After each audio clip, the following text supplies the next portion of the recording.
Order the City of Joliet pre-council meeting for April 16th, 2018. The Honorable Mayor Bob Odenkirk presiding. Mayor. We'll begin with roll call. Mayor Odenkirk. Here. Councilman Dickinson. Here. Councilwoman Gavin. Here. Councilman Girl. Here. Councilman Hugg. Here. Councilman Morris. Here. Councilman Mudrin. Here. Councilwoman Coleman. Here. Councilman Turk. Here. First on the agenda is a presentation. It's an update on the Chicago Street widening project.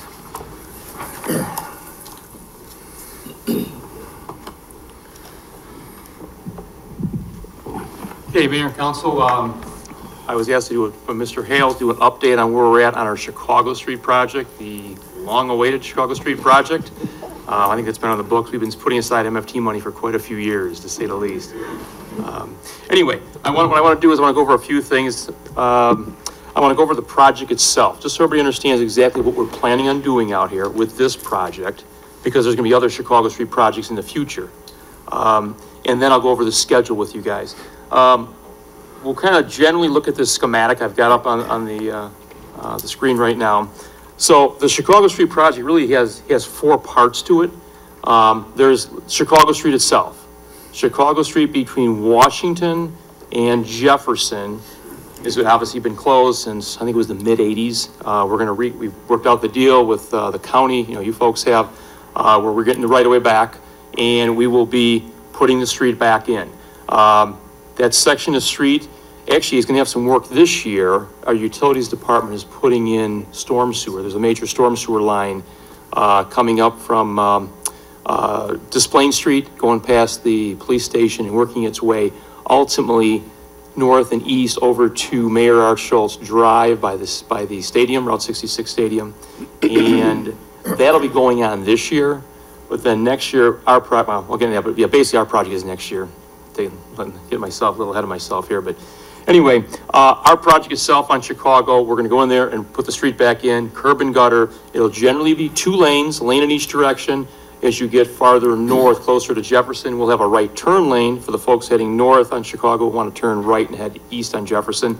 And we'll have parallel parking on the west side of the street, the west side of Chicago. Sidewalks will go in, curb and gutter, like I mentioned. We're actually putting a water main in for utilities with our project. We'll have to modernize or basically redo the traffic signal at Jefferson and Chicago. Obviously, right now it's a 3-legged intersection. We'll have to redo it for the 4 legs, all 4 legs of the intersection. The intersection of Washington and Chicago will remain an all-way stop. So that's Chicago Street itself. Then on Jefferson, we have to do some work to accommodate this work, the new intersection. Essentially, Jefferson will have work between Ottawa Street and Scott for 2 blocks. We're going to grind off and resurface that whole section of street, restripe it to accommodate, like I said, the full intersection now we're going to have it at Chicago. Between Ottawa and Chicago, we'll keep the parking on the parallel parking on the north side of the street, north side of Jefferson. The south side will have the bus lane, the majority of a bus lane. As you get closer to Chicago, we'll have a designated right turn lane for folks heading east on Jefferson to turn right and head south on Chicago Street. And then the next block, a little bit of, we're going to modify the curbing in that next block, the block between Chicago and Scott. We're going to, right now it's kind of misleading. There's the bus lane and there's a bump out, and then to actually turn into the parking lot, the big parking lot, which I'll talk about in a second. We're actually going to have just one entrance to that parking lot. We're moving it a little farther to the east, and we will have a designated right turn lane once you get east of Chicago. There'll be a right turn lane so they take you out of the flow of traffic to get into the parking lot. So that's generally what's going to happen on Jefferson. There'll be a lighting component to this project also. And what we're going to do on Chicago Street, we'll have decorative lighting. The new lighting will go in between Jefferson south to Washington. On Chicago Street itself, we will have the main street lights with the pedestrian light off the back at the intersections, and that'll be the theme as we go farther north on the future Chicago Street projects. Mid-block, we're going to strictly have pedestrian lights. So the shorter ones, they're about 17, 18 foot tall. we will have those mid-block, even on this block of Chicago between Jefferson and Washington. On Jefferson Street itself, we'll put in the new lighting, the area we're doing the improvement on, from Ottawa to Scott. And that area will have decorative street lights, and they'll be on a stagger. There'll be actually, to give you a vision, it'll be like on Joliet Street north of Cass, where we did the streetscape improvements north of the casino. And if you look at the lighting up there, that's gonna be comparable to what we're gonna do on Jefferson. We'll have a street light, and across the street from that will be just strictly a ped light, and we'll alternate those. We won't just have mid-block ped lights on Jefferson. That's just gonna be for Chicago. It'll be next thing in Chicago, I didn't mention also, they've asked to do a different color, that those are gonna be black street lights as opposed to the highway green we will have on the rest of the downtown. They want Chicago to have a different look to it. So we'll do that work on the light, that kind of lighting on Jefferson between Ottawa and Scott. And then we'll also put in the downtown lighting on Washington Street, starting at Chicago, on the north side, curving around, where it curves around by Union Station, becomes Scott Street, and we'll go on Scott Street up to Jefferson, again, with that same type of lighting as I mentioned we're gonna do on Jefferson. We'll have a ped light in the middle between, two major street lights with the light off the back. The last part of the project itself will be the parking lot. The parking lot right now, it's bounded by Jefferson on the north, Scott on the east, Washington on the south, and Chicago Street, where the new Chicago Street on the west. Right now, there's two lots. The county has a lot, it's kind of split in half. The county has the west half. They typically use that for jurors or with their courthouse operation. And the city has the lot, the east half. Part of that agreement with the county, as you folks are all aware, was that the city would reconstruct that lot and the county would get that lot to use during the day, Monday through Friday, for their courthouse and operations, whatever else they need to do. And then on the weekends, it'll be free parking in there. And also after 5 p.m., that's free parking. So like, if you're going to Migraine or something in Union Station, you're going to maybe a wedding or something in Union Station, that'll be free parking in the evenings as well as on the weekend. But anyway, we're gonna reconstruct that lot as part of the project. Basically, it'll be, new curb and gutters, storm sewer in the lot. Again, one lot instead of two. There'll be a little bit of, curb, a little bit, some of the curves with the landscaping in there to follow our guidelines, our planning department's guidelines. We'll put in, and lighting in that lot also. And we'll also we'll put in pay stations and then turn those over to the county. So it'll be a pay and display, kind of comparable to what we have on a lot of our now on our downtown streets south of Cass. So they won't be backed up. You pull in the parking lot, you pull into your space, then go over and, go to the pay station, pay, and come back and put your little sticker in your window that you've paid for a certain amount of time. That lot will have about just over 200 parking spaces in it when it's rebuilt. Okay?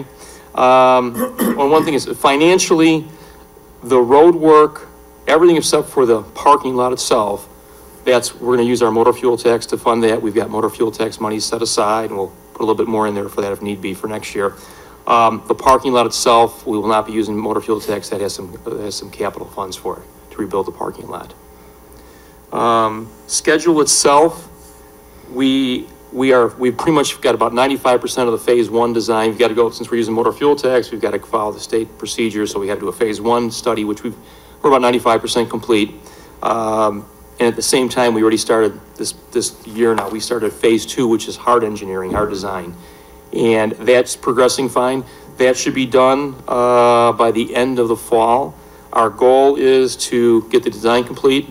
Obviously, state's got to approve it. We're using motor fuel tax again for the road work. And be out for bid sometime, maybe December or January. Build this project during 2019. We want to do it in one season. Obviously, the section of Chicago Street that we're reconstructing, that'll basically be closed down. We build. There's not a street there now. The rest of the work will be done with traffic on it. The resurfacing, the grind resurfacing on Jefferson, even putting in the street lights. You can do that under traffic on Washington and on Scott. But again, in the parking lot itself, we'll build that in half. So, the county, whoever's lot still has it at the time, you can still have part of your lot there active while the other half's getting built. So that's the update on that. That's the schematic that shows that. And I had a little, it's a big deal, but oops, there we go. There's a schematic just showing kind of like an artist rendering showing once the road gets put back through, there's existing courthouse. This is on Chicago Street, looking north, just south of Washington, so you'll see the two-way traffic. So that's my update. Questions on that? Yeah, one question, Jim. What's gonna happen, south of Washington? Is it still gonna be one way the way it is now without work Yes, going on? yes, that's the state highway, that's strictly their highway, Illinois 53 northbound. And you know, as you go a little bit far, you get south of the jail, it becomes two-way. Right. Yes, that'll stay the same. Mayor, Yes. as far as the decorative lighting goes, is it gonna match what we have on Rainer Street for continuity, or is it gonna be something more modern? No, it's gonna be very comparable, very comparable. Jan, yeah, like I said, if you look at Joliet Street, like I said, again, just north of the casino, it'll be comparable to that. The one little difference is we're now gonna go with LED lights. I know Russ Lubash, our traffic engineer, he's got a new LED light. It'll look like the same fixture, but it'll be an LED light for the ped lights. I believe I'm not sure if he's got it quite yet, but he's getting close to coming up with the LED light for the actual street light itself. And will there, be a placement on there for, banners like we have now? Or is On it, the lights? right, Yeah, no, we're not, remember, we're not doing, we've had a lot of problems with banners in general. I A lot see. of, people messing around out there, people hanging on them, doing chin-ups and things, a lot Okay. of damage. So we're basically downtown, we've had. Never catch me doing that. You know, right, John, no. But, actually, in downtown itself, we've let, I think I don't know if it's the CED or. Right. Center for Economic, I'm not sure which one it was, but one of the groups down there would sponsor banners. They put them up and they take them out at the end of the year. Because the banners started getting tattered and things and didn't work out as well as we thought. I mean, it was okay, but, a lot of vandalism, so to speak, and then, that's a shame, okay, yeah. thank you. Okay, Yes, Jim. Yeah. Just to go back to the parking area again, the Yeah. one that's over close by Migraine, yeah, the big part, yeah. Mhm. the big parking lot there, so it is only gonna be free parking in the evening After 5 PM? after 5 And then on the weekends. and on the I weekend. believe that's, Mayor, correct me if I'm wrong, I think that was part of our agreement, right? Or, Yep. yeah, it wasn't totally part of the agreement, but I think that's what I read it correctly. Okay, all right. I was kind of concerned with Migraine. Oh, the business banquet doing facility, that. people want to make sure they, Right. we want to, get business in the banquet hall also. Okay, so the lunch crowd, we'll not have a good lunch crowd parking for Migraine. that one- That time of the day. Yeah, they're gonna have to pay, I guess, if they want to go Okay. park there and go to Migraine, yeah. Okay, thanks, Jim. Jim, I know you said this was just a schematic here, but you have a car turning in off of Chicago Street, and that's not what your other pictures showed. You're only gonna have exiting from onto Chicago Street Oh, and entering from Jefferson? You mean the or- parking lot pad? Yes. Yeah, I'm sorry. Go back to that one. Jefferson Street will be the entrance and the exit will be on Chicago Street. Or actually, no, I think that's how it is. I gotta double check, but Russ has this project right now going exactly, but we're trying to limit the exits and entrances. The one exit definitely will be on Chicago Street. Again, there won't be one right there, you come out and you pop out at the intersection of Washington. Okay. The 127, the old State's Attorney Building, do you have an update or? Oh, that's gonna get, I don't, David, maybe you have something with being demolished. I think it started. Actually, Ken goes, I heard they had, oh, there it is, right there, Mr. Stir. Can you approach the mics, Jeff? Sure. Thank you. Yeah, Mayor and Council, they started the interior demolition last week. They started stripping the skin off the building today. And I believe tomorrow they're gonna actually start demolishing the building. Okay. So it still should be on schedule. Okay, great. And I should throw in, Jen, you were part of the negotiations. The county is paying for the demo of that Yes. building. Correct, the county is paying for the demolition of the building and the pedestrian walkway to the parking garage and the closing off the pedestrian walkway to the parking garage. Thank you. Thank you. Jim, can you take me south of Washington Street on Chicago? Obviously, that's gonna be That's it. two lane? The mayor's, no, so on Washington? Or On Chicago Street, Okay. south of Washington. That'll stay one-way northbound only.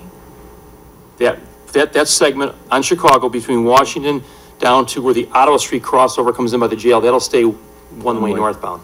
That's what I said before. That's the state highway. That's Illinois 53. That's part of the state's, one-way couple in that area. And Ottawa Street's southbound 53 coming through town, Scott Street's northbound. So if somebody's like, say you're at the Rialto Theater after we get this built. You went to the event, the theater, and you want to head down, you want to go back to 80. Say you're going to, I don't know, wherever. Chicago Heights or something, going back, you want to hop on 80. You would go down Chicago Street to Washington, take a right and head west for a block, and then at the signalized intersection Ottawa, head south and head back to where you're getting down if you want to go down to Interstate 80. An example. Thank you. Okay. Anything else on this?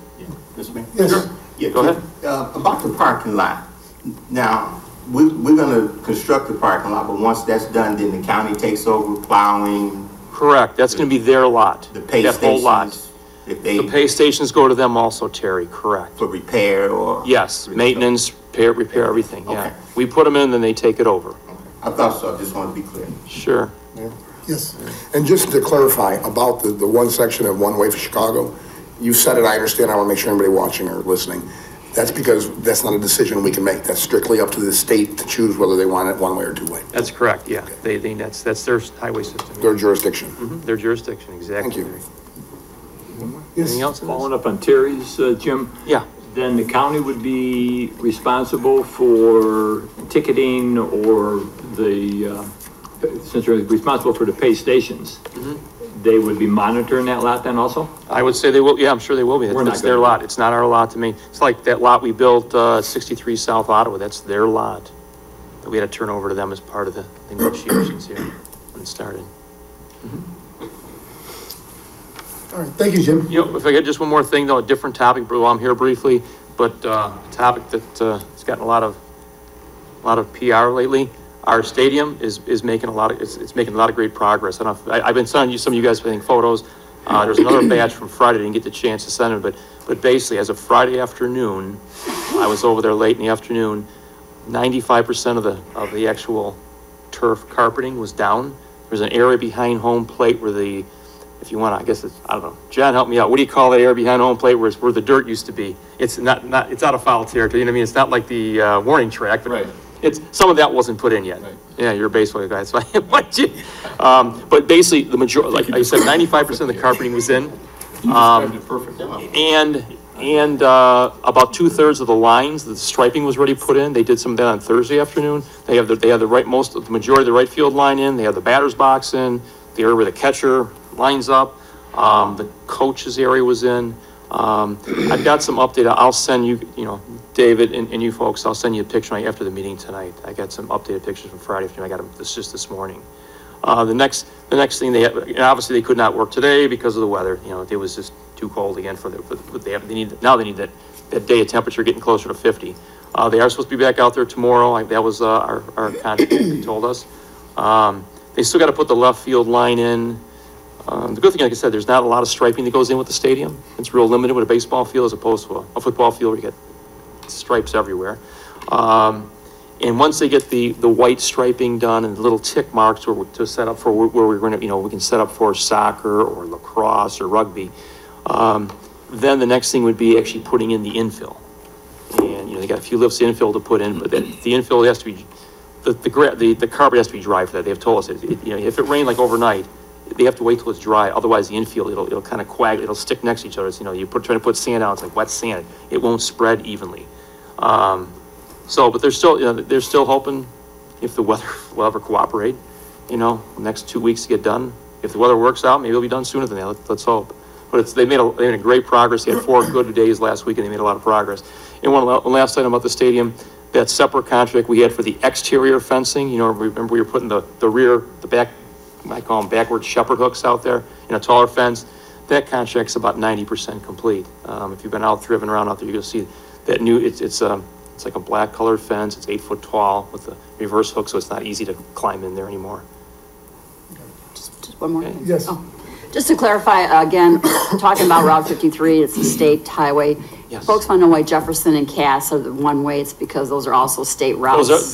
Jefferson is, in that area, Jefferson's eastbound 30 and Cass Street's westbound 30. It's that part of that one-way couple. So our That's for hands are capacity. tied. There's nothing we can do about that. No, there's I know, not. But people don't understand. Yeah. Okay. Jim, you want to comment on the former name of the stadium? Oh, yeah, I was glad you said, I forgot about that. Yeah, Friday afternoon, I saw that came. Our former name is no longer on the stadium. There was a contract doing some work for the maintenance people at Silver Cross, or said the wrong word, right? Route 66, right? I'm so used to saying that. Route 66 Stadium. There was a maintenance person working out there with a lift truck, and they were actually doing work on the lights. And it got really windy in the afternoon. It got pretty windy where they could not be. The last set of lights, he actually had to manually climb up the poles, and a little too windy to go up there. So they had some time, and they had them take off the old lettering. I believe it was around the scoreboard pad, I think it was. I think in the front also. And it was definitely in the front, but I think it was on the scoreboard also. Yes. But they got all the old lettering, so it doesn't say Silver Cross Field anymore. If you drive up, when you see right there at the intersection of Jefferson and Mayor Archul's Drive. Excellent. So now it's just a matter of getting some monies in place for the new stadium name, I guess. All right, you're done now. It's a good start. Yeah, good Thanks, start. Jim. Okay? Thank you. First Midwest Banquet. Next is citizens to be heard on agenda items. Is there anyone present that would like to speak on an agenda item this evening? Seeing none, we'll pass it over to the city manager to discuss tomorrow night's agenda items. Good evening, Mayor and council members. As we look at tomorrow's agenda, if I can jump down to the presentation, we've asked a representative of the Illinois Department of Agriculture to come in and just brief the council on some proposed spraying that they feel needs to be done in portion of Joliet because of the serious outbreak and proliferation of gypsy moth. This is only going to be a segment of the city, but they will be here to kind of show the maps and the area as well as what will be entailed in the way of this particular treatment. It's my understanding that similar treatments may have been done in Joliet in the past. Not sure exactly, but so we'll have that update, and then they're looking at probably doing the spraying in May. So this will give some council some good update and on that proposed treatment next month. After moving on past the proclamations, the council committee reports, we want to point out that in the consent agenda, we are sharing with you the 2017 annual city collectors report, among other things. Thought that this would be very beneficial. The finance committee will be looking at this tomorrow. It does provide some information as far as total amount of dollars collected or expended, but we just want to bring that to the council's attention and see if you have any questions on that annual mandatory report that has to be published. If I can, jumping down, we do have one public hearing. Council Memo 21018, annexation of 615 Elmwood Avenue with an associated annexation agreement, a ordinance, and a reclassification. This appears to be a simple agreement, and I believe that the Planning Commission vote was unanimous for this particular annexation. Nothing seems to be out of the ordinary or on that particular small parcel of land annexation into the city. Down in the area of ordinances and resolution, under resolution, if I can, let me just mention that there is a proposal for utilizing motor fuel tax funds in the amount of $208,610 for professional engineering services for phase 1 and 2 of engineering for the Black Road Traffic Signal Interconnection Improvements Project. Would you, if you'd like, I could have Jim Trisna come back and just explain a little bit about this project. If you have any questions or desire, would you, I'm not kind of sure to what extent previously you maybe had knowledge of this project, I assume at some point in time. Any questions or any additional information you want? If not, moving on, we do have a proposed resolution repealing the previously approved development agreement with Stadium Club LLC. The party that the city entered into a development agreement with has notified the city that they cannot proceed with this project as originally proposed and as the agreement called for. So we're looking at having that agreement repealed, and then we'll have further discussion with you later on this particular property. If there's no other questions, moving on to, now this is at a point, if you look at items, resolution, council memo 214-18, substantial amendment to CDBG 2016 annual action plan, council memo 215-18, resolution approving the designation of a committee for building brighter communities as a community-based development organization. The next memo 216-18, resolution authorizing the execution of a community development block grant agreement between the City of Joliet and Committee for Building Brighter Communities in the amount of $220,000, and the conveyance of a vacant surplus property at 344 South Des Plaines Road.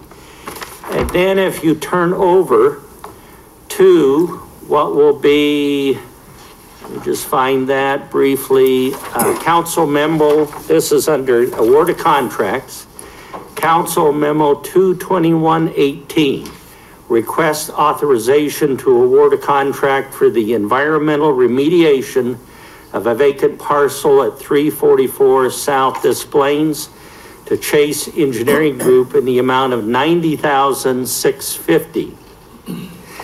If I can have Kendall come forward, or you want to just go to, but before I turn to Kendall, these four items are interrelated. And what I've asked the staff to do is give you an update on, first off, what is this project? Why are we looking at requesting you to approve the establishment of a CBDO?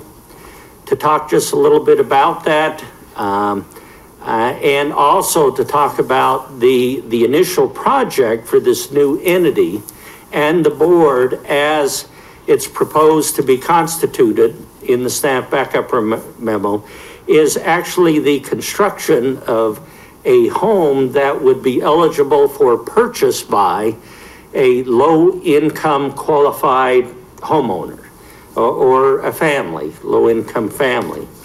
The remediation will need to precede any of this work, but I'm going to have staff just go over some of the background, the history, what's being proposed, and then I will follow up.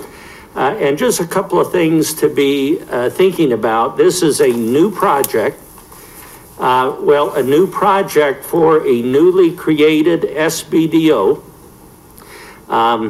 If you can kind of listen closely to, this is a pretty significant project for a new entity we're looking at creating.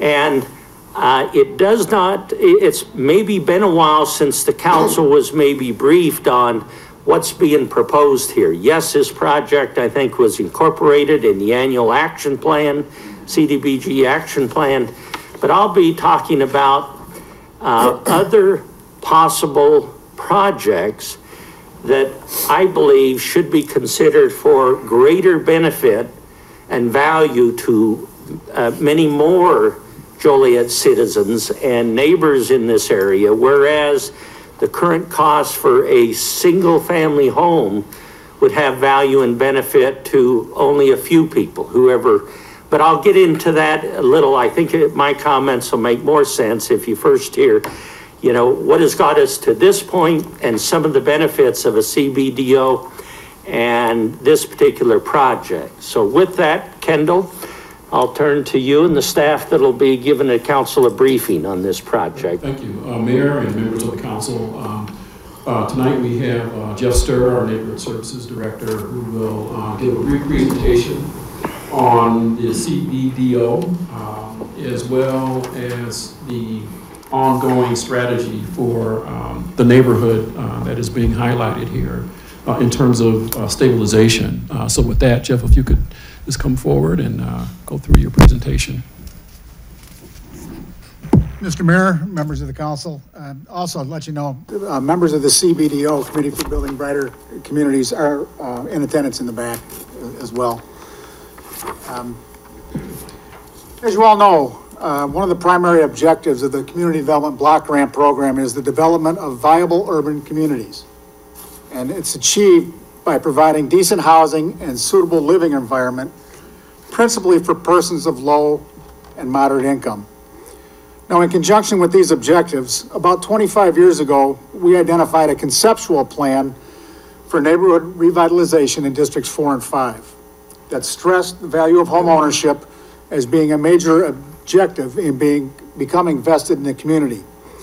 And over those 25 years, using both federal and city dollars, we have constructed or rehabbed approximately 75 properties to help stabilize the neighborhoods and revitalize them. We now have a chance to make a very big impact in District 5, specifically in the Des Plaines Street area. And as you can see from the slide, this neighborhood has a high concentration of rental properties, which are identified by the red rectangles around the parcel.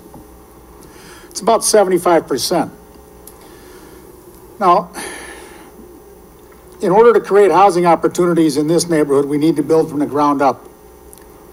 And anyone involved in creating housing and home ownership programs, especially in neighborhoods that are struggling to maintain or restore the viability, know that there's a ripple effect that extends far beyond the initial construction or rehabilitation.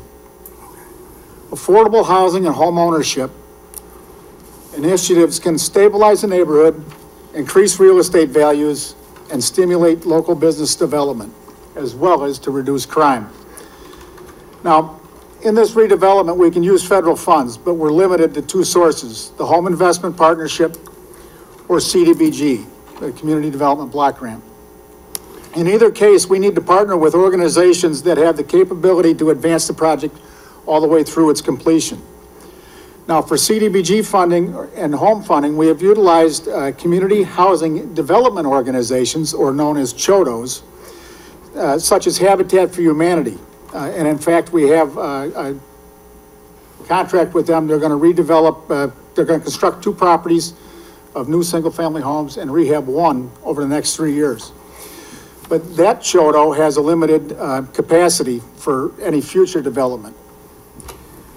And also, to compound that problem, there's only 2 community housing development organizations in Will County, the other being Cornerstone Services. And their redevelopment is specifically for special needs rental housing.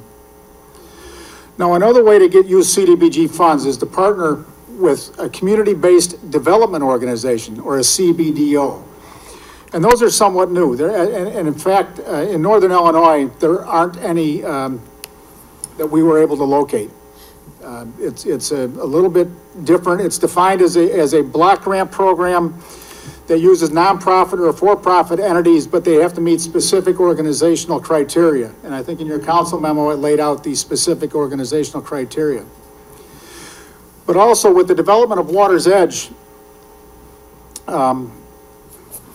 we have been, knowing that that was going to come into fruition soon, we've been cultivating over the last 2 years with the Committee for Building Brighter Communities to reach a point where they're able to be recognized as a CBDO and help us contribute to the revitalization of this neighborhood. As part of the plan, we would help them build both capacity and experience. There's a lot of hand-holding on that. And Krista, if you could do the next slide.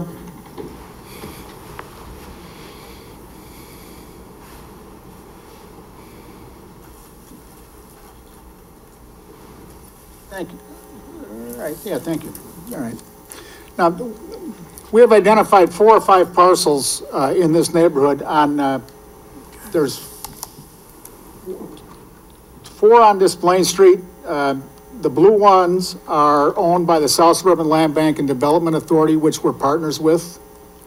We previously tore down 2 houses. And there's a property on Joliet Street right behind 344 South Des Plaines that we're going to build a house on. That lot is also owned by the South Suburban Land Bank. And then there's a double parcel at the corner of Water Street and McDonough Street that we've identified as being a possible location for a new construction for the CBDO. Now, if we provide them with the capacity and the experience, they can also become a CHOTO, which will open up additional lines of funding for them. Our plan is to provide for the full cost of construction. They would then sell the house for market value to low and moderate income household.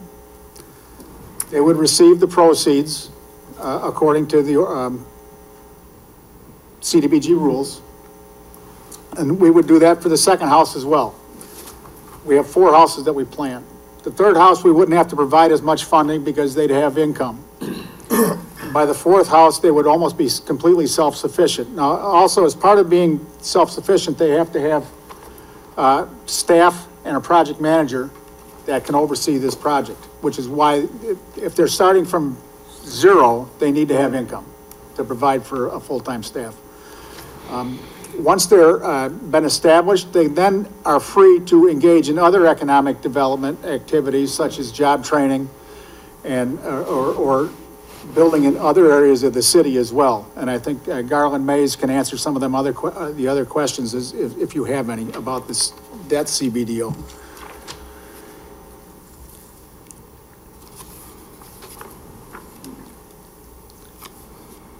One of the other questions is that Mr. Hales brought up is these lots have been identified as having environmental contaminants, much like Water's Edge did.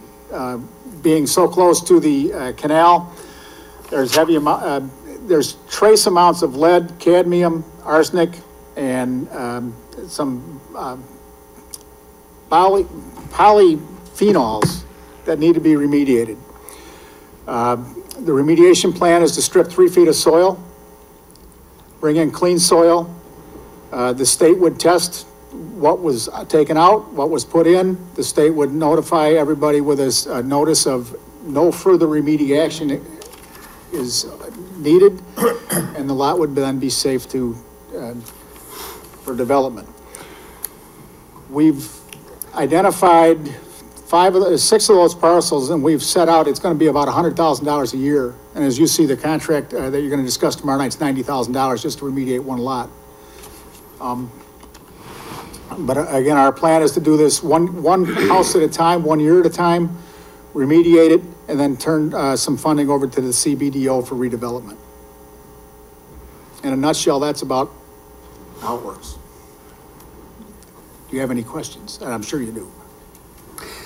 Let me go ahead and just offer some additional commentary. And first off, let me acknowledge and thank our staff because they have been moving forward, you know, as previously directed or in order to comply with our 5-year consolidated plan, which is requirement of the CDBG block grant, our annual action plan, which always comes to the city council. So my own professional experience, though, says I wanted to bring to your attention a couple of things just to be cautious about, because keep in mind, the CBDO is an entity that HUD encourages as a possible creation, establishment, but it doesn't mandate that you have a CBDO.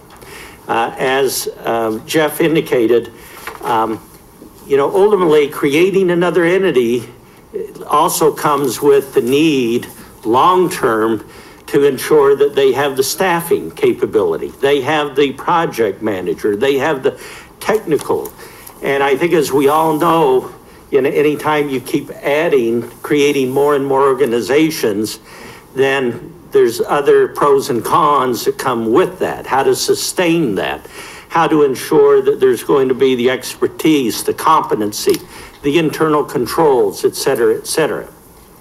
So once again, this is a permissive action that the council can take to form a CBDO. And there's definitely pros and cons to that. I also go back to some of the national objectives of the CDBG program. Certainly housing for low income, affordable housing, I think is a great and a significant need, you know, in so many communities today. But there's also a national objective for job creation for people who are in, once again, the low income nature. You know, one thing I've seen time and time again is sometimes in neighborhoods like this, what are we doing to create jobs in this neighborhood, helping to incentivize small businesses, entrepreneurs, even minority-owned companies to locate neighborhood grocery stores, et cetera, et cetera. We want not only the housing people can afford, we want businesses who hopefully are nearby that can also provide the jobs. And to me, in this area of, as you step away from those national objectives, one thing I also consider is the holistic approach to the quality of life of people in a neighborhood like this. I had a visit from John Sullivan, who is in the back there, I think a month or two ago. And the one thing, as he came to me, he said, you know what, I've lived down in this area, and the one thing our youth does not have readily accessible in near vicinity is a little neighborhood park. You know, basketball stands, playground equipment.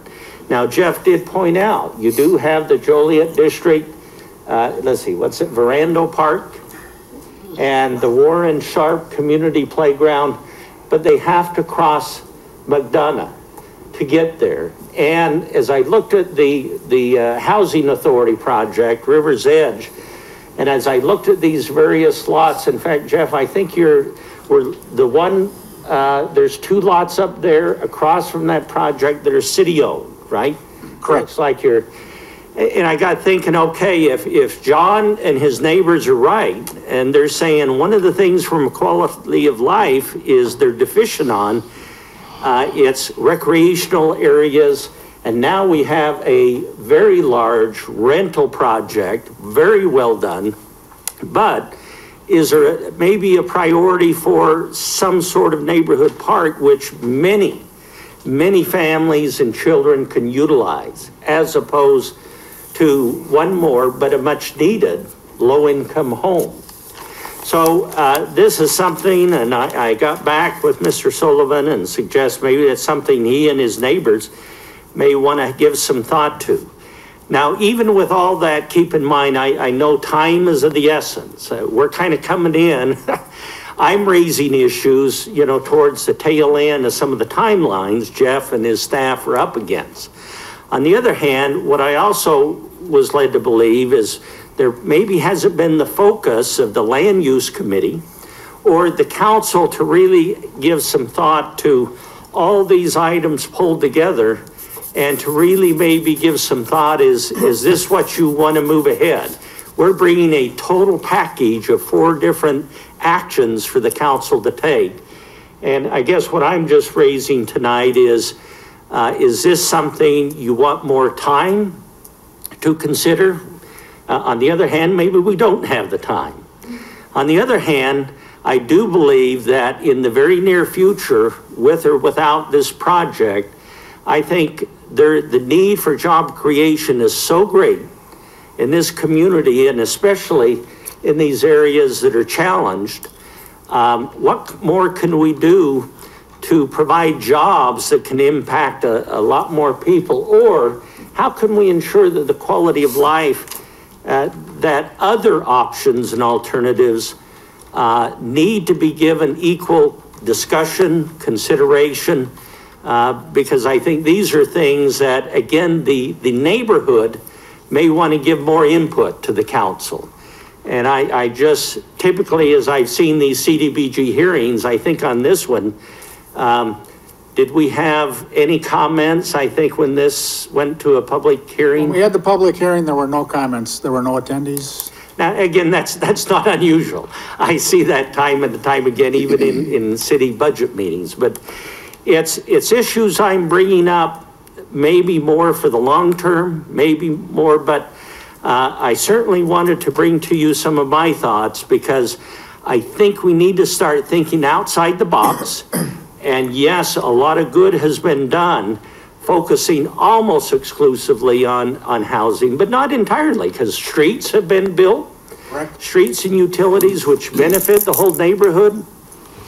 And this area economic development, I think there's some great creative, innovative ideas to look at, to consider, to leverage those CDBG funds on a year-to-year basis. But it does take a long time to begin to make those kind of changes, and I think that's something we have to think about. So with that, I'll turn it back to the mayor and council to see if you have any questions for staff on these 4 items, which kind of tie back to this project. Thank you. Yeah, the question I have is what committee did this come through, Jeff? Typically, any community development block grant funding just comes straight to the council. It went to the council for the action plan and the consolidated plan. There just isn't a committee that specifically deals with individual parcels. In the future, I would recommend they all go through the land use committee, because I think that deals with neighborhood services, community development planning, but you know, that'll be in the future. Yeah. David, you referred several times to the 4 resolutions that are tied together. Yes. Can you say those again so I can, which 4 are you referring to? Okay, let me go back. So on page 3, if you look at resolution B, and I'm just going to give you the numbers this time. It's B3, B4, B5, and then on the next page, page 4, it is A4. What pages are you talking about? You have no. Oh, I'm looking at the agenda. Okay, we've got. So am I. We're on the computer. Okay. Pardon? We need the memo number. 214. Oh, okay, sure, yeah. I was just looking at the agenda. It's council memo 214-18, 215-18, 216-18, and then in the next section, council memo 221-18. If I can clarify a little bit for Mr. Hales, the memo, or the council memo for the substantial amendment, while it does indicate that the CBDO is being funded, the substantial amendment is only for the Holston Human Capital Development and the Senior Services program. The CBDO was approved as part of the action plan in October. But it is confusing on the sheet because we did list our full budget as recommended by HUD. And we all know how the federal government works. Thanks, Jeff, for that correction. Follow-up question? Yeah. Oh, I'm sorry. Go ahead. So David, explain to me how 214 fits in with the other 3. I'm trying to put this puzzle together. Well, I stand corrected by Jeff, and I think what drove me to that is, yes, this particular project, and let's see, was it the 220,000 that was in that action plan? Correct. Previously approved? Correct. Yeah.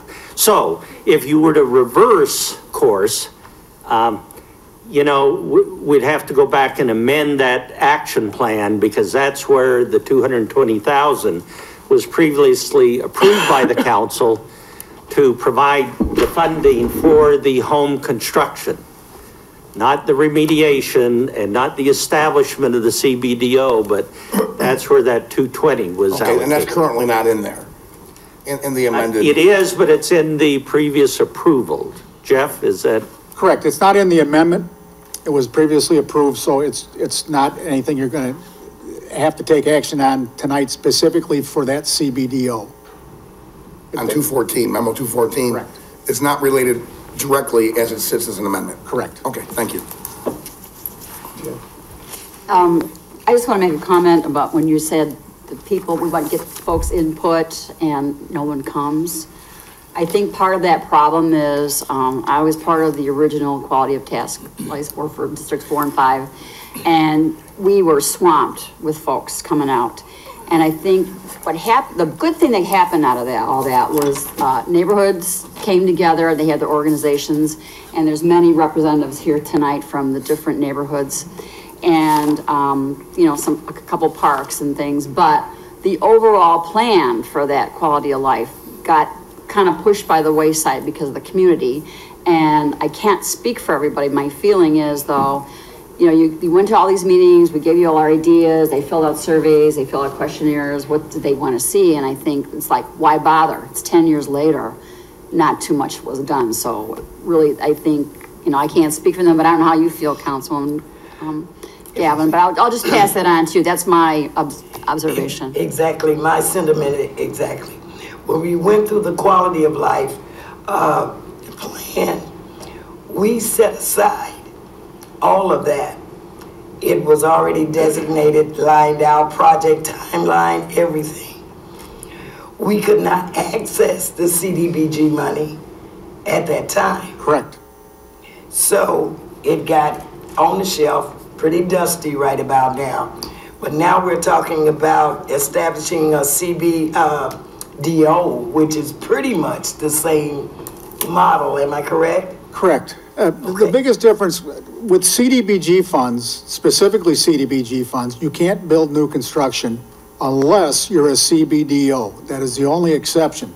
For new construction, otherwise, you have to use the Home Investment Partnership, which is the last 6 houses we built. Okay, yeah. Now let me ask you this. If that is indeed so, at that time, we were a CHODO. We were a CHODO at the time, which would have given us, I thought, the access to build new construction by being a CHODO at that time. Well, we're not a CHODO. We're the sub-recipient. No, the organization that we developed from the Quality of Life Task Force was a CHODO. Unity Community Development Corporation. Exactly. That is correct. Okay. And so now the difference in this CBDO, same model, just different initials, right? Correct. And you have the funding in that now to do this? Correct. We have allocated in the action plan $220,000 for the construction of a new house at 344 South Des Plaines. We've also allocated in the action plan $100,000 to remediate the lot so that they can actually build on the property. Okay, so we're gonna do this because it is so needed. Now, I'm not saying it's not needed. It is so needed to do that. Even with, we identified the recreation, we identified all of that. We also identified hundreds of thousands of dollars of leakage leaving from the city because we didn't have the services. Correct. I.e. grocery store, that kind of thing. So we need to do this, but I just need a little more clarity, and I'll get with you and get that clarity. Sure. On and actually, the Unity Community Development Corporation, 2 of the members on the board for the Committee for Building Brighter Communities are from Unity Community. Yes. So they're well aware of the plan. I know. I'm preaching to the choir back there. I know, but we need to do this. And I have spoken with Mr. Hales too. We are going to get together, especially for the action plan for next year, on other avenues for economic development. I mean, the CDBG funds, they're somewhat limited and there's a lot of strings attached to them, but there are a lot of creative ways to do economic development. And this is our long-term goal, well, a short-term goal, because we have to put out our action plan in June. Yeah. So. And I hate you didn't get the people out there because I'm sure if they didn't know, like Councilwoman said, we did this and then the momentum stopped and everybody lost interest. So we need to get re-engaged in this. Right, and Kendall is also, community development is also going to be doing we're trying to do neighborhood plans along with the comprehensive plan, so we can get everybody actively engaged again and get some enthusiasm and revitalization going at the same time. Okay, thanks, Jim. Yeah. Yeah, well, I guess the concern I had, maybe you can help me with this. And this isn't a criticism of staff, but does the left hand know what the right hand is doing here? Like, for example, and David, you're new to the city, but the CDBG funds that have been, I guess for 10 years, we haven't been able to use them for this project? Well, our CDBG money, as you know, got tied up as soon as we started to sue the HUD for Evergreen Terrace. So they froze our 10, 11, 12, 13, 14 funds. And so once they were froze, well, we couldn't access them until we closed. But then we also decided at that point, since we put down $4.2 million, or we put $15 million out, but we could recoup 4.2 million of it from our CDBG funds for those years. So that's why none of the other programs got jump-started. We needed to repay some of our outlay for the Evergreen Terrace. And I guess this is where my question comes in. You're saying we recovered the funds, but we're not using those funds to repay the city for the purchase, right? No, those, Mr. Gennady, I think, that 4 million went back into the general fund, did it not? Right. Yes. So you're not using any of that money for projects moving forward then? No, we're using this year's allocation of CDBG funds for these projects.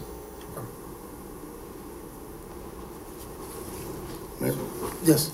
I had a couple of questions. So the 4 million that was frozen when HUD sued us for the civil rights violations they accused us of as a city, so that's gone to pay down the debt. 4 million of the 15 million, so to speak, right? As opposed to doing 4.2 million, yes. As opposed to doing several hundred projects around the city. Correct. Okay. Then the other questions I had for you, you said it could be a for-profit or not-for-profit. Building Brighter Communities, is that a non-profit? It's a non-for-profit. Okay, good. You also mentioned, David, something about a park. You're not suggesting we get in the park business, are you? No, and I appreciate you raising that, because I think that the other thing that I think is problematic is, as I've heard indirectly, the Park District is let me back up. They used to focus more on some of these neighborhood parks. The smaller parks, which are in close walking distance to, say, an area like this area, north of McDonough, you know, that's in close walking distance, but you don't have to cross these large arterials. My understanding from staff is that they have discontinued that because probably financial constraints, and focusing more on the larger community parks. Now, that's my term. The problem that presents, though, is if they're going to focus more on community parks, much larger parks, that take longer for people to get to from their homes, I think that's eliminating a quality of life that I hear from residents that they want. Because when you look at the higher density projects like River's Edge, usually we're seeing very little being put into those in the way of playgrounds, small scale, you know, fields, et cetera. Well, those type projects almost need that the most. And if our rules and regulations for subdivision development don't require developers of these greater density projects to provide recreational amenities, then pretty soon they're going to come to the Park District, which may tell them no. You know, we're just focusing on the larger community parks. They come to us.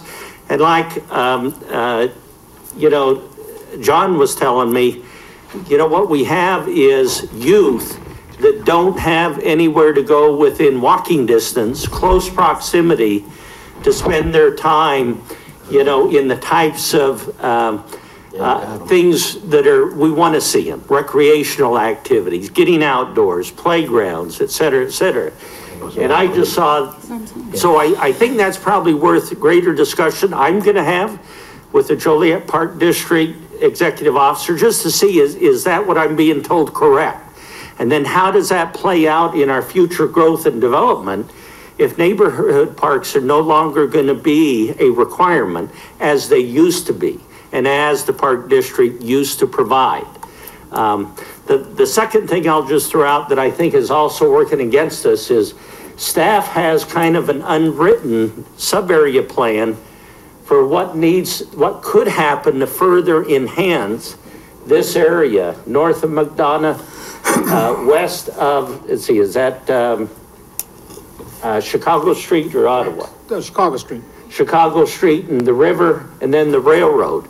You know, yes, we're gonna do a citywide comp plan, but we need more of these neighborhood plans so that there's good collaboration between the residents of neighborhoods in the city as to what do they need and should we focus? How do we prioritize any investment of the city in these areas? So without a plan, without a master plan, you know, staff is just doing their best trying to infer what they think is doable and maybe what we can do in the short term. Okay. And one last question. My calculations, you know, everything's ballparked here. Jeff, are we talking about spending $320,000 to build one house? In the aggregate, yes, but we have to remediate the lot no matter what we're gonna do to it. So it's really $220,000 for. Okay, because that $90,000 is required already, I get that. Right. And how much do we expect it to go for? What level of? The market value, it can go up to 150 by market value. The main problem with any federal program is you have to pay prevailing wages, which include the benefits. So for instance, the carpenter, they have to pay carpenters $80 an hour. So it's hard to compete with prevailing wage, government subsidized, government mandated housing with all the strings attached, or you can, you know, you can go out to Shorewood, you can buy the same house for, you know, it's a non-union house. You can buy it for 180, but they're not paying union wages. So it costs what it costs. All right, thank you. When the new subdivisions were being built, it was required that every subdivision had to have a designated area for a park. Correct. So I know there's a community center here, but there is no playground or park. How did that get missed for this project? With the subdivision regulations. Because of the Verondo Park or kitty corner from that across McDonald? Well, that's owned by the Reclamation District, and they've leased it to the Park District. And the Unity Community Development Corporation is in conjunction between those three entities, maintain that. But the subdivision regulations were for new subdivisions. The established subdivisions with infill lots, such as this, Kendall, if I'm wrong, there are no standards for what needs to be put in if you're gonna redevelop an area. Well, and I think, and I know we've been talking about this a long time, and it's obviously a huge project, but we really need to look all of our ordinances and bring them up to date, because that should have really had a playground there. Now, I will say, we have 6 lots, 6 parcels. So even if we were still gonna go forward with this plan, we'd still have a parcel left that we could develop a playground on. If, you know what I'm saying? If we were gonna donate it to the Park District and they accepted it. Yeah. So. Just wondering, thanks. Larry had kind of touched on what I was thinking about the cost that we putting in this house. So the other lots that we recently built homes on last year, did they have to be remediated at this cost? No, they did not. They did not need any remediation whatsoever. I didn't remember seeing it in the you know, budget for, you know, per house. Correct. So we don't have any other lots that we don't have, that's not needed to be remediated. You are correct. We have no other. $100,000 to remediate a lot? Well, this whole project, it's the first estimate we got for this whole project, because every lot that we've identified that is vacant and we own or the South Suburban Land Bank owns needs the remediation. Much like Water's Edge, I think they had over $100,000 or almost $1 million in remediation that they needed.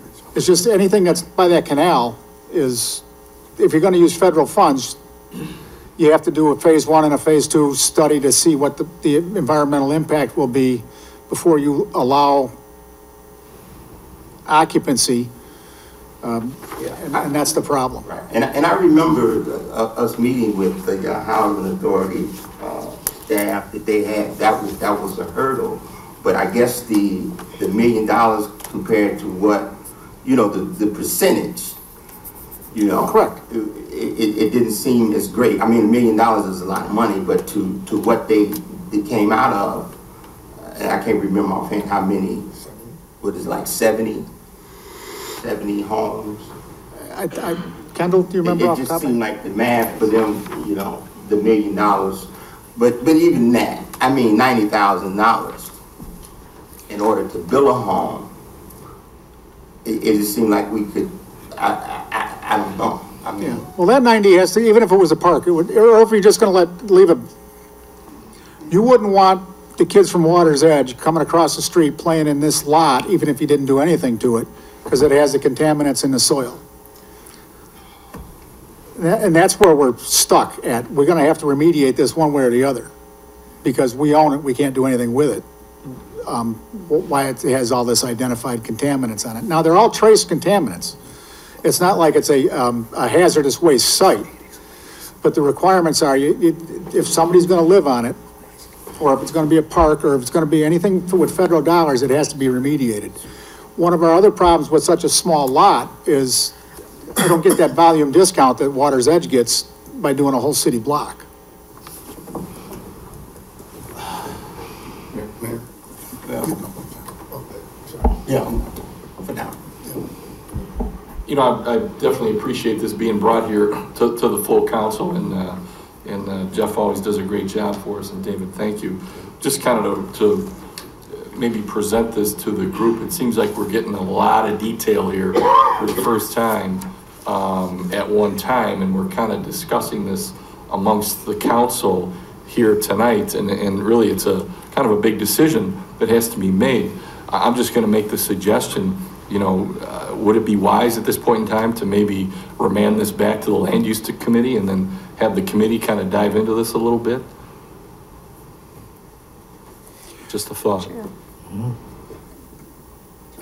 I will say, well, I don't know when they're gonna meet. I would think so, but I know David. I'm trying to give Terry more work. Well, Yeah, I guess I don't know if there's a time constraint or, but it seems like we're getting a lot of detail here at the council level where it seems like the committee structure would be more appropriate to. the remediation is going to the Public Service Committee tomorrow night. Okay. Because that's a contract that, for the remediation, that's just separate from the Right. construction for the new home. But there's a lot more to this deal than just And- the remediation. If, you know, if your wish is we can bring it in front of the committee, that's fine. It's just that we don't want to delay this any further into the building season. For one, because we're going to be trying to sell well, we're not going to be trying to sell anything, but the committee is going to be trying to sell this house in February, which is, it's going to be a tough sell. So, you know, it's just a matter of, was going to be on last week, but last council meeting, we had some internal discussions we need to take and clarify. But if you want to wait another 3 weeks, I mean, I guess that would be my I'd much preference. rather you were comfortable. Right. I guess that would be my decisions. preference. I'm not sure what the group thinks. But. We have a meeting scheduled. I think there's still time to get on the agenda. Is that correct, Marty? Our agenda's pretty packed. Oh, One more item. one more. It sounds like we need a special meeting for this one. I Remember, it's think. 24 hours in a day. You don't have Well, to I listen have to- as much time. I'm worried about your time. I'm joking. What would you think about a special meeting then? Because it's obviously going to take a while. If Oh, our we know it. agenda's already packed. That's I mean, That's I up don't to you care. how long you want to be. That's. You can bring dinner then, or dinner. Well, like, I agree. Look, I think the project's good, and I know staff's put a lot of time in this. I guess my concern, I was looking at it globally too, because we're seeing one snapshot of one neighborhood, but like, for example, we don't have a plan for the redevelopment of Evergreen Terrace. You know, how does this money jive with the money that's gonna cost? And is there, and I know, David, you're not prepared to answer this, but is there a citywide approach that we're gonna take instead of just, you know, one bite at a One little time? microcosm of the whole. One of the issues we have with CDBG money is I can only hold 1.5 times my yearly allocation. So every August, I have to make sure that I'm under 1.5 times what I get. And we get roughly $900,000 a year. So come August, I got to make sure that I only have $1,335. and we've had some projects been delayed, so we're really starting to get under the gun for that timeliness issue. HUD says if you have over that 1.5 times, you're likely to lose next year's allocation, which was what they held over our head for the last 3 or 4 years, even though they held up our money. You know, Marty was in a couple of discussions with HUD Washington saying, why haven't you spent it? The answer is, yeah, won't let us. We don't want to say anything bad about HUD. We did that once. We love HUD. Question. We don't want to go down that road. Yes, exactly. Well, like, kind of what happens when you try to beat them in their own court. Yeah. Not a smart move. But anyways, you got me focused, just if you don't mind. Go ahead, yes. About the remediation. First of all, how long ago did we purchase these as a city? And did we know they were contaminated? No, when they did Water's Edge and found the contaminants, the previous director decided it might be prudent if we found out if there was anything on our lots, because we had planned for this redevelopment, which is when we discovered we had the same contaminants that Water's Edge had. Okay, then my next question is, a lot of other houses there that I'm assuming are privately owned? Yes. Are they contaminated too? I would have to say likely. To a level that they should be remediating too? I mean, is this a dangerous level? And again, it's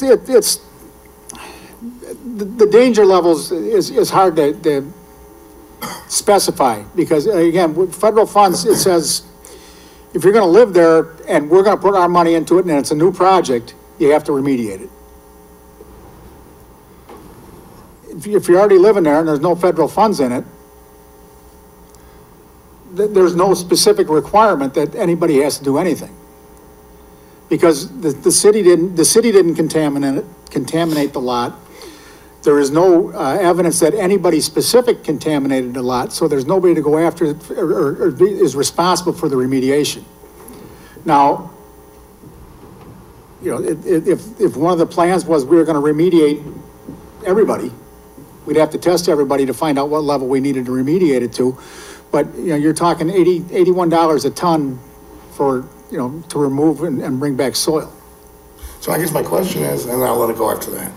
If you remediate one small lot and you have the same contamination surrounding it, what are you really accomplishing? It's all in the soil. Well, what we're accomplishing, and this is why we're doing 6 lots. We're going to get all these 6 lots that we can get. Will we stop the other lots from oozing in out? No, the soil typically that's why you have to remediate 3 feet of it. It's typically in ground. It's not an airborne contaminant anymore. It was originally.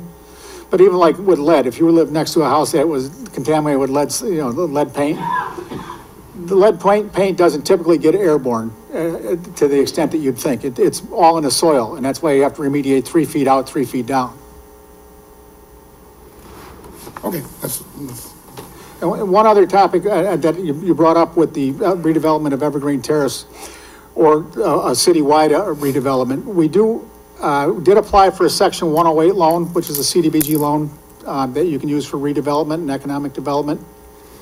We were in October, we were awarded $4.2 million available, and what it is, it's 5 times our allocation that we could use for some redevelopment. And I know Mr. Jones is also looking at for even downtown redevelopment for housing. I guess to wrap it up, there was an idea of sending this back to committee. We don't want to blow the money that we've been given. Is the money at risk if we go back to committee?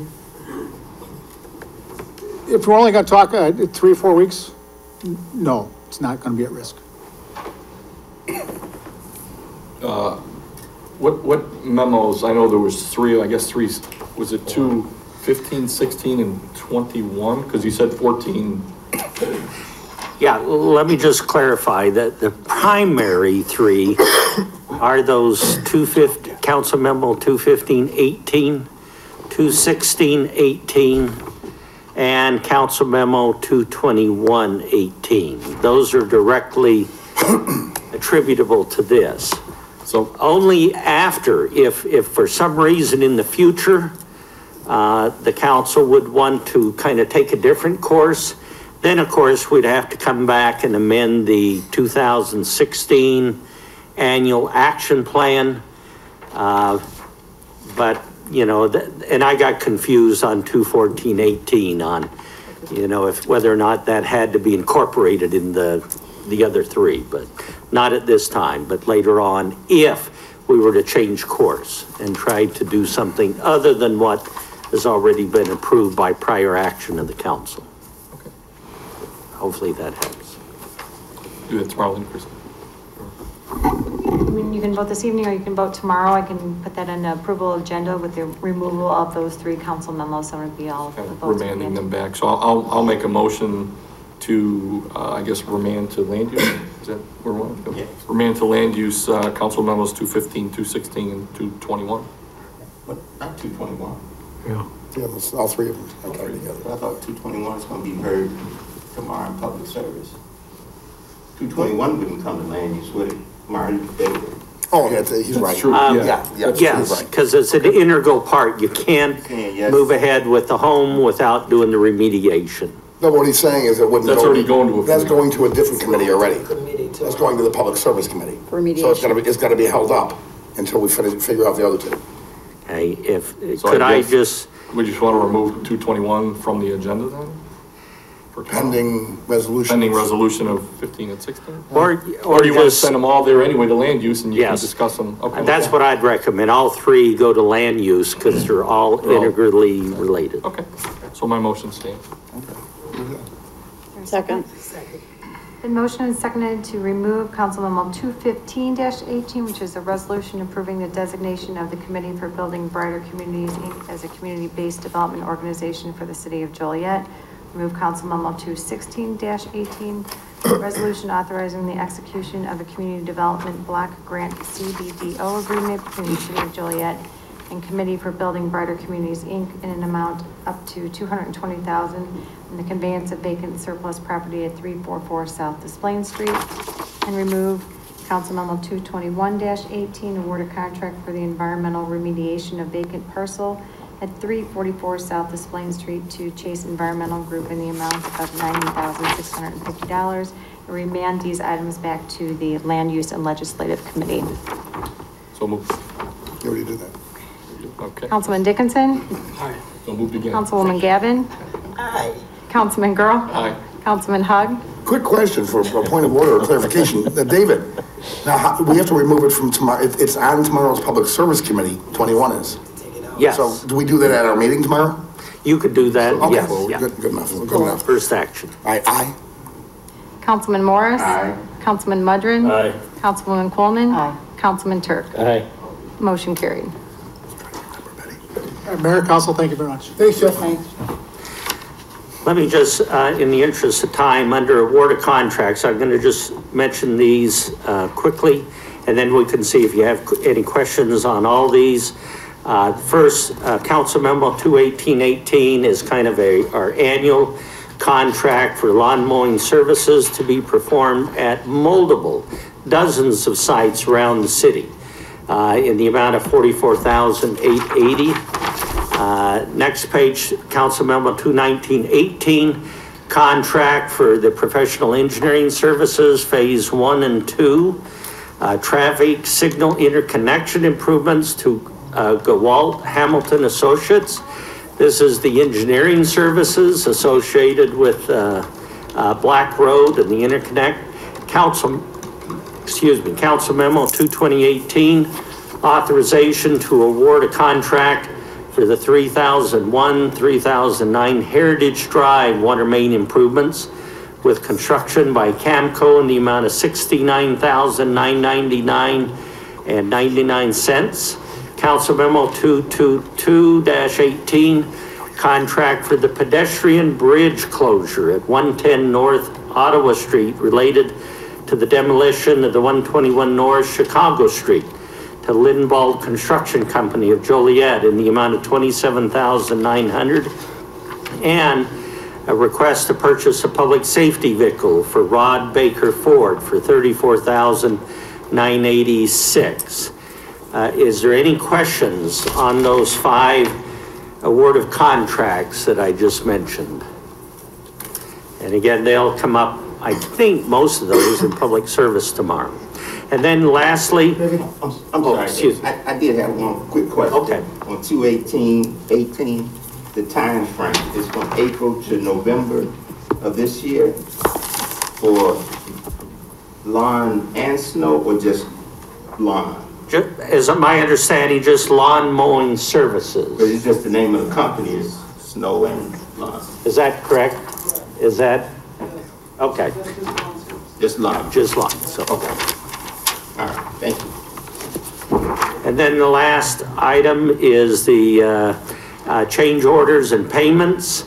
Approved change order number 5 in the amount of $10,529.77, and a payment request number 13 in the amount of $10,529.77 for the 2016 electrical maintenance assistant contract with Van Mack Electric Company.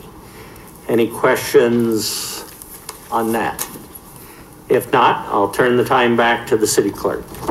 Next is public comments. Is there anyone present that would like to speak under public comments?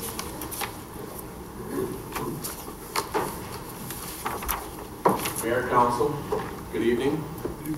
I'm Garland Mays. I know it's been a long stretch as far as the conversation with the CBDO, but I am the president over the Committee for Building Brighter Communities.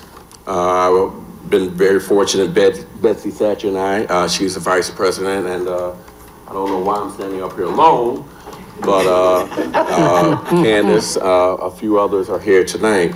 For the last year or so, we've been really diligent on getting this project together as a new committee. We work in our communities day in, day out, everyone that sits on my board, to brighten, to build better and strong communities.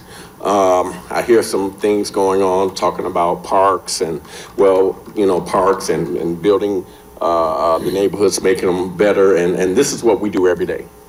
This committee is dedicated to building houses, affordable houses in the communities which are needed. I live in the Forest Park area. Betsy, she's over the east side area, and Candace and Sarah, everyone knows them. We work diligently in this community, and we wouldn't be a part of this committee if we didn't think that it would enhance and push forward the quality of life issues that we tackle every day. We understand that there's some other things going on, and it's going back to land use and other different meetings. We are on a time constraint. We were hoping to have shovels in the ground, but of course it seems like that's going to be held up. We do have a future plan with this committee as far as job training, as far as taking the money and doing diligently for the city, doing work with the city. This is not something that we're doing for ourselves, we're doing it for our communities. And if we didn't think that we could enhance lives and do great things with this committee, then we probably wouldn't be a part of it. I wouldn't be a part of it. I wouldn't be here in front of everyone today. So I just wanted to get up. I want to put a face behind the name. Like I said, I don't know why I'm standing here by myself, but that's fine. I'm fine. They'll be coming along later. But as we move forward, we just want everyone to know that this committee, we are dedicated and determined to doing the right things for the city of. I only threw out a couple hints. I thought they were going to come. So, I mean, let me take 30 seconds and let them introduce themselves, please. Introduce yourself. I am Betsy Thatcher. I'm with the East Side Neighborhood Organization. So proud to be a part of the Building Brighter Neighborhood Committee. Vice President. Sarah Stovall from St. John's. I'm a committee. Candace Johnson, St. John's. I am the secretary. I'm not great at it, but that's what they gave me, so I write things down. And I've been with St. John's for about 5 years now, and so we work diligently on making sure that our neighborhoods are growing and growing at a good pace, and we figured this would be another way to kind of maximize what our impact that we're able to have, not only for our families, but for the next generation that will be moving into these neighborhoods after us. Hello, I am Boise Walker, a local business owner. I'm an interior designer, so I bring different eyes to the committee, and I am the treasurer. And there's a couple other, there's Cornell Lurie, he's part of the First Midwest Bank. And so, I believe that he thought he was going to be here tonight. So as you can see, City Manager, the people that's involved in this program, we are involved in our communities. It's not something that we just decided to jump up last night and do. We've been doing this for quite some years now. And so this is where our dedication and our passion is at. And I understand that there's some questions and some issues about further on down the road. Well, you know, if you check our record, we've been doing this further down the road thing for quite some time. I can say that I've been a part of building, revitalizing the Forest Park community, Cutter Park. We started with not $1 help from anyone, and we built a beautiful, beautiful park, and we still hadn't got $1 from anyone. And that's the truth. That's the honest truth. And so then therefore, we just want to put a face behind this name and let everyone know this is what we're doing for, not for us, but for this great city that we believe in. And if we didn't believe in it, we'd probably be in sunny Florida. Thank you.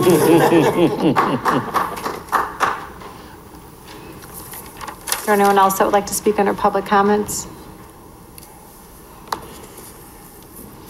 Seeing none, is there a motion to go into closed session to discuss personnel, collective bargaining, land acquisition, or conveyance pending or threatened litigation, after which the meeting will be adjourned? So moved. Been motion and seconded to approve. Councilwoman Gavin? Aye. Councilman Girl? Aye. Councilman Hug? Aye. Councilman Morris? Aye. Councilman Mudrin? Aye. Councilwoman Coleman? Aye. Councilman Turk? Aye. Councilman Dickinson? Aye. Motion carried.